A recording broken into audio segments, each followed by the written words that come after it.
और उसी समय हमारे Holi cross college of nursing में जो अभी घटनाक्रम हुआ है उस परिप्रेक्ष्य में एक आक्रोश रैली है और उसी के तारतम्य में हम सब यहाँ एकत्रित हैं।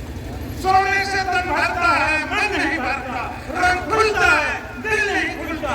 दिल खोल के आप सबका जसपुर जिले के हृदय स्थल कुनकुरी और कुनकुरी के हृदय स्थल इस जल संजोग में आप सबका हार्दिक अभिनंदन है, हार्दिक स्वागत है। दोस्तों, बाबा साहब आज से 134 वर्ष को एक दलित परिवार में उनका जन्म हुआ था। 14 अप्रैल 1891 में इंदौर के पास मऊ में उनके पिताजी ब्रिटिश सेना में सूबेदार थे।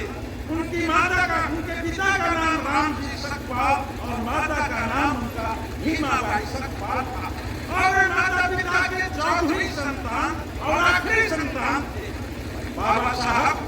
और जब पैदा हुए बड़ी कठिनाई से उनका एजुकेशन होता रहा। अछूत होने के कारण उनको स्कूल में पीछे बैठने दिया जाता था, पीने के लिए पानी नहीं दिया जाता था। ऐसे में उन्होंने अपनी पढ़ाई शुरू की और जब पढ़ाई के लिए आगे बढ़े तो उनके एक गुरुदेव थे जो ब्राह्मण थे, उनका नाम था महादेव अम्बेडकर। तो उन्होंने उनसे प्रेरित होकर अपना नाम, उनका नाम बाबा साहब भीमराव अम्बेडकर रखा क्योंकि वो मेरा गांव के रहने वाले थे। और बाबा साहब ने अपनी पढ़ाई पूरी करके वे विदेशों में गए और बाबा साहब वो हस्ती है जो दुनिया में सबसे ज्यादा ज्ञान, दुनिया में सबसे ज्यादा ज्ञानी अगर कोई है तो बाबा साहब।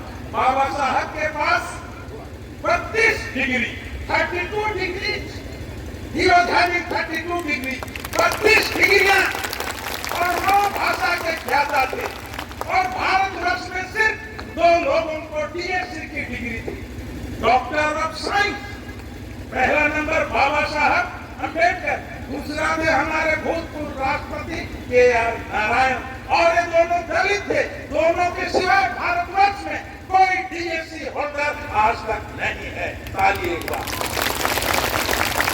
और बाबा साहब की वो हस्ती थी जिनकी आज भी विदेशों में उनकी पूजा होती है। कोलंबिया यूनिवर्सिटी, अमेरिका के न्यूयॉर्क के कोलंबिया यूनिवर्सिटी के लेहमन्स कॉलेज ऑफ साइंस जो वहां पर है, कम्युनिटी साइंस लाइब्रेरी है, वहां पर जो साइंस का लाइब्रेरी है, social science library, Lehman's college of university जो है हमारा कोलंबिया, वहां पर लेहमन्स हमारा जो साइंस है, कौन सा साइंस, सोशल साइंस का लाइब्रेरी में उनका आदम का प्रतिमा लगी हुई है। लेहमन्स यूनिवर्सिटी कॉलेज ऑफ यूनिवर्सिटी जो हमारा है वहां पर कोलंबिया में लेहमन्स साइंस सोशल साइंस डिपार्टमेंट है। इसी तरह से उनका जो है जापान के ओसावा यूनिवर्सिटी में वहां पर भी उनका एक आदम का मूर्ति लगी हुई है। तो बाबा साहब इस तरह से 32 डिग्रियां थी और जब वो भारत आए और भारत आने के बाद उन्होंने हमारी दुर्दशा को देखी, भारत के लोगों की, दीन दुखी लाचारों की, गरीबों की उन्होंने दुर्दशा देखी और उनके लिए काम करना शुरू किया। पहले हमारी बहनों को ब्लाउज पहनने का अधिकार नहीं था। जब पहला बच्चा होता था लड़का तो उनको गंगा स्नान किया जाता था और गंगा स्नान उनको गंगा में डुबा दिया जाता, इसलिए पहला बच्चा होता इसलिए उनको डुबा दिया जाता था। जब बच्ची पैदा होती थी उनको अफीम चटाया जाता था, माँ के दूध में से उनको अफीम चटाया जाता था और बच्ची मार दी जाती थी। इसी तरह से चरक पूजा की जाती थी, जब फूल पुलिया बनाए जाते थे तो नर का बलि दी जाती थी। तो ये सब बंद हुआ और आगे चल के जब भारत आजादी के कागार पर पहुंचा तब हमारे राष्ट्र निर्माताओं ने सोचा कि हमारे संविधान, एक भारत में कानून बनाया जाए, एक संविधान किया। उन्होंने परिकल्पना की और उसको बनाने के लिए 9 दिसंबर 1940 को एक संविधान सभा की पहली बैठक हुई जिसमें 399 संविधान सभा के सदस्य थे और उसके अध्यक्ष हुआ करते थे तत्कालीन हमारे राजेंद्र प्रसाद। डॉक्टर राजेंद्र प्रसाद उसके अध्यक्ष हुआ करते थे और संविधान सभा के ड्राफ्टिंग कमेटी जिनको ड्राफ्ट करना था उनके अध्यक्ष थे बाबा साहब भीमराव। और इन्होंने अथक प्रयास से 2 साल 11 महीने 18 दिन में हस्तलिखित संविधान, भारत का संविधान विश्व का सबसे बड़ा हस्तलिखित संविधान है जो 2 साल 11 महीना 18 दिन में बनाया गया। और उस संविधान को बनाने के लिए उसका हस्तलिपि हैंड राइटिंग जो लिखा गया कैलिग्राफी में उसका था हमारे बिहार के लिखने वाले जय नारायण जय जादा, राजनारायण बिहारी राय जादा, उन्होंने हाथ से लिखा और उसको हाथ से लिख के पूरा किया। और उसको लिखने में 303 नंबर के निब, उस समय ऐसा प्रिंट नहीं था, होलडाल हुआ करता था निब, उस समय 303 नंबर के प्रिंट, 303 नंबर के प्रिंट और होलडाल 254 होलडाल लगे और 303 नंबर के हमारे पास 432 निब उस समय संविधान लिखने में खर्चे हुए। ताली बजाइए।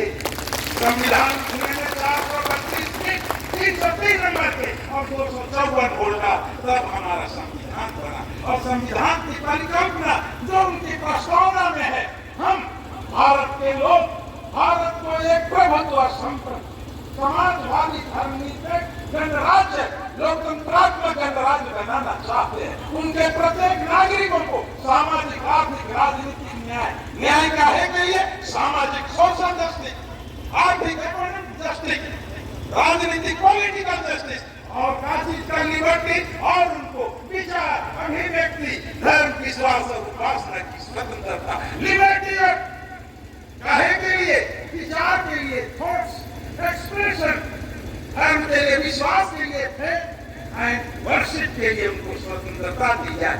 और उन्होंने बखूबी से जिस तरह से हमारे संविधान की प्रस्तावना हमारे संविधान की आत्मा है, हमको मौलिक अधिकार देता है। संविधान के आर्टिकल 14 में कहता है समता का अधिकार, संविधान के सामने पूरे भारत में सबको समानता का अधिकार है, कोई भेदभाव नहीं, नो डिस्क्रिमिनेशन, सबको समता का अधिकार है। 15 में कहता है किसी भी जाति धर्म लिंग और जन्म के स्थान को लेकर किसी से भी भेदभाव नहीं किया जा सकता। और आर्टिकल 25 कहता है हमको freedom of conscience, free profession, practice and propagation of religion, अंतःकरण की स्वतंत्रता, आवाज गति से धर्म को मानने प्रचार करने की स्वतंत्रता हमारे आर्टिकल 25 में। और 26 में है हर एक कौम को हर एक धर्म को उनको बचाए रखने के लिए मैनेजमेंट की स्वतंत्रता है। और आर्टिकल 29 में कहता है उस धर्म को उस समाज को protection in the interest of minority, अल्पसंख्यक को संरक्षण देने का अधिकार। और इस खूबसूरती को आज हम कुछ शख्सों बात देखते हैं हमारे ऊपर संविधान से खिलवाड़ किया जा, संविधान में हमको समता का अधिकार दिया गया, संविधान में हमको किसी भी धर्म को मानने का अधिकार दिया गया, free profession, practice and propagation of religion, आवाज गति से धर्म को मानने प्रचार करने की स्वतंत्रता है। हाँ, जोर जबरदस्ती से किसी को नहीं किया जा सकता। हम भी इसको कंडेम करते हैं। यदि कहीं जबरदस्ती किसी का धर्म प्रचार किया जाता है, उसको जबरन किया जाता है, तो इसका हम कंडेम करते हैं। और धर्म जो है यहाँ हमेशा बात पीछे धर्मांतरण, हम सर्च भी कर रहे हैं, उपासना भी कर रहे हैं। धर्मांतरण, धर्मांतरण क्या है? धर्म प्रत्येक व्यक्ति का व्यक्तिगत आस्था और विश्वास का केंद्र है। हर आदमी को जबरदस्ती पानी छिड़क के आप धर्म परिवर्तन नहीं कर सकते। जब तक अपने आप को अपने आस्था से अपने मन से विश्वास न करें, आस्था और विश्वास का प्रतिफल है कि वह किस धर्म पर विचार करना चाहे वो करे। लेकिन आज ऐसा हो गया, आज ऐसा नैरेटिव बनाया जा रहा है, एक नैरेटिव बनाया जा रहा है। कोई भी हुआ, आज जो बच्ची यहाँ पढ़ाई करती थी, मैं भी एक डॉक्टर हूँ, डॉक्टरी पढ़ने के लिए हमको भी मेडिकल कॉलेज में क्लिनिकल कोर्स करना अटेंड करना पड़ता था। और 75% जब तक हमारी अटेंडेंस ना हो हम मरीज इसको ठीक से देख के समझेंगे नहीं, हम मरीज का क्या इलाज करेंगे। इसीलिए उस बच्ची के साथ कोई अन्याय नहीं किया गया, उसका परसेंट, उसका अटेंडेंस। धन्यवाद। उसकी उपस्थिति 75% से कम थी और क्लिनिक में भी जो काम था उनका मिडवाइफरी और उनका जो सब्जेक्ट था उसमें उनका जो इंटरनल असेसमेंट होना एग्जामिनेशन, वहां भी उसका प्रतिशत कम होने के कारण उन्होंने कहा कि प्रिंसिपल को कहा कि असाइनमेंट जो कार्यभार दिया जाता है उसमें आप दस्तखत कर दीजिए। दस्तखत होने से पता है तो उन्होंने उनके ऊपर प्रेशराइज करने की कोशिश की कि आप हमारे असाइनमेंट में साइन करें। कैसे असाइनमेंट में साइन होगा जब आपने अपना काम ही पूरा नहीं किया? तो उन्होंने विधि सम्मत कोई भी नहीं करेगा, उन्होंने नहीं किया तो उन्होंने दूसरे दिन दबाव देकर उनको टेरर देकर उनके साथ प्रेशराइज करके कहा गया कीजिए, अन्यथा आज हम देख रहे हैं उसी का नतीजा है। और इसमें साथ देने वाले अन्य लोग हैं जो मजा लेने वाले, धर्मांतरण के आड़ में मजा लुत्फ उठाने वाले, एक मजहब से दूसरे मजहब को भिड़ाने वाले। परंतु भारत एक खूबसूरत देश है, कश्मीर से कन्याकुमारी तक, मणिपुर से गुजरात तक, जिस तरह से हम लोग एकता में अनेकता है, एकता में अनेक है, यूनिटी एंड डाइवर्सिटी, एकता में अनेकता है। और जिस तरह से हमारे भारत के संसद भवन के बाहर में लिखा हुआ है, संसद भवन के प्राचीर में बाहर लिखा हुआ है, बाहर में लिखा हुआ है, अहम निज परोवेति गणना लघुचेतसा, अहम निज परोवेति गणना लघुचेतसा, उदार चरिता नाम का वासुदेव कुटुंब। उसके बाहर लिखा है यदि मैं और मैं हूँ तो वह निकृष्ट, एक घटिया इंसान का बात है मैं और मैं। उदार चरित्र वाला बोलता है सारा विश्व ही हमारा, उदार चरित्र नाम का वासुदेव कुटुंब। उदार चरित्र वाला कहता है पूरा विश्व हमारा है। यहाँ तो हमारे देश में, हमारे जिले में एक दूसरे को नफरत से खंडित करने के, विभाजित करने की कोशिश की जा रही है। मजहब नहीं सिखाता आपस में बैर रखना, मजहब नहीं सिखाता आपस में बैर रखना। हम हैं, मजहब नहीं सिखाता आपस में बैर रखना। हिंदी है हम, वतन है हिंदुस्तान हमारा, हिंदुस्तान हमारा। तो बता वतन है हम, हिंदुस्तान हमारा, हिंदुस्तान हमारा। आज हमेशा रोज नफरत का छींटे फेंके जा रहे, न रंग मजहब का, न रंग मजहब का, न रंग नफरत का छींटो। रंग ऐसा भरो जिसके हर छींटे में मोहब्बत की मोहब्बत, रंग ऐसा भरो जिसके हर छींटे में मोहब्बत की मोहब्बत। यहाँ तो हम बात बात पे धर्मांतर। ये बाबा हम भी आपके संगी हैं, आपके भाई हैं, आप हमको अलग मत कीजिए। और यहाँ साथ देने वाले ऐसा साथ देते हैं, आज झूठ को सच बता देते हैं, झूठा मिथ्या आरोप लगाकर। इसके लिए मैं कहना चाहता हूँ अर्जुन सिंह चांद की और लाइकों को मैं याद दिलाना चाहता हूँ। झूठा आरोपी लश्कर भी है तुम्हारा, लश्कर भी तुम्हारा, सरकार भी तुम्हारा, झूठ को सच लिख दो, अखबार भी तुम्हारा। खत्म नहीं हुआ है, खत्म नहीं हुआ है। लश्कर भी तुम्हारा है, सरदार भी तुम्हारा, झूठ को सच लिख दो, अखबार भी तुम्हारा है। इस दौर के फरियादी चाहे तो जाए कहां, कानून भी तुम्हारा है, दरबार तुम्हारा है, दरबार तुम्हारा। आज हम फरियाद लेके कहां जाए?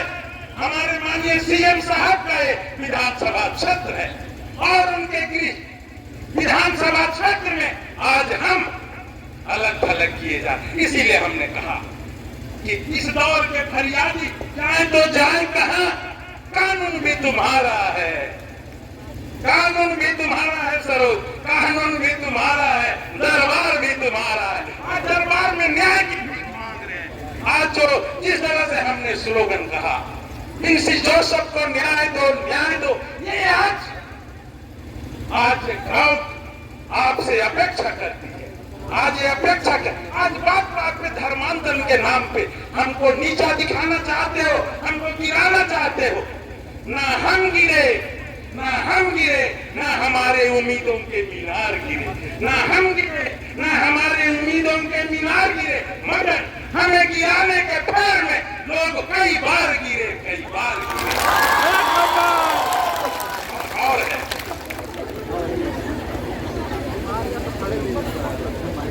ना हम गिरे, ना हमारे उम्मीदों के मीनार गिरे, मगर हमें गिराने के पैर में लोग कई बार गिरे। हमें गिराने के पैर में लोग कई बार गिरे। सवाल जहर का नहीं था, उसका तो संग था, हंसते हंसते पी गया। तकलीफ लोगों को तब हुई जब हम पीकर जी गए। आज इस तरह से आज हमको बाबा साहब अम्बेडकर की जयंती के अवसर पर जो उन्होंने संविधान पे हमको जो हक और अधिकार दिया है, संविधान ही है, आजाद भारत में संविधान ही है कि आजाद नागरिक को हक और अधिकार दिलाने का एहसास दिलाता है। लेकिन यदि हमारे मौलिक अधिकार पर ही खतरा मंडराने लगे तो हमको मजबूरन रैली के रूप में, आक्रोश रैली के रूप में यहाँ एकत्रित होना है। आप यहाँ आए और आप लोगों ने एकत्रित होकर आक्रोश रैली के रूप में और बाबा साहब अम्बेडकर की 134वीं जयंती में आप लोगों ने शिरकत किया। पुनः आप सबको बहुत बहुत बधाई। पुनः और एक बात, किसके लिए रुका है, किसके लिए रुकेगा? करना है आज कर ले, वरना ये वक्त जा रहा है। जाते वक्त के साथ सबको ढेरों जोहार।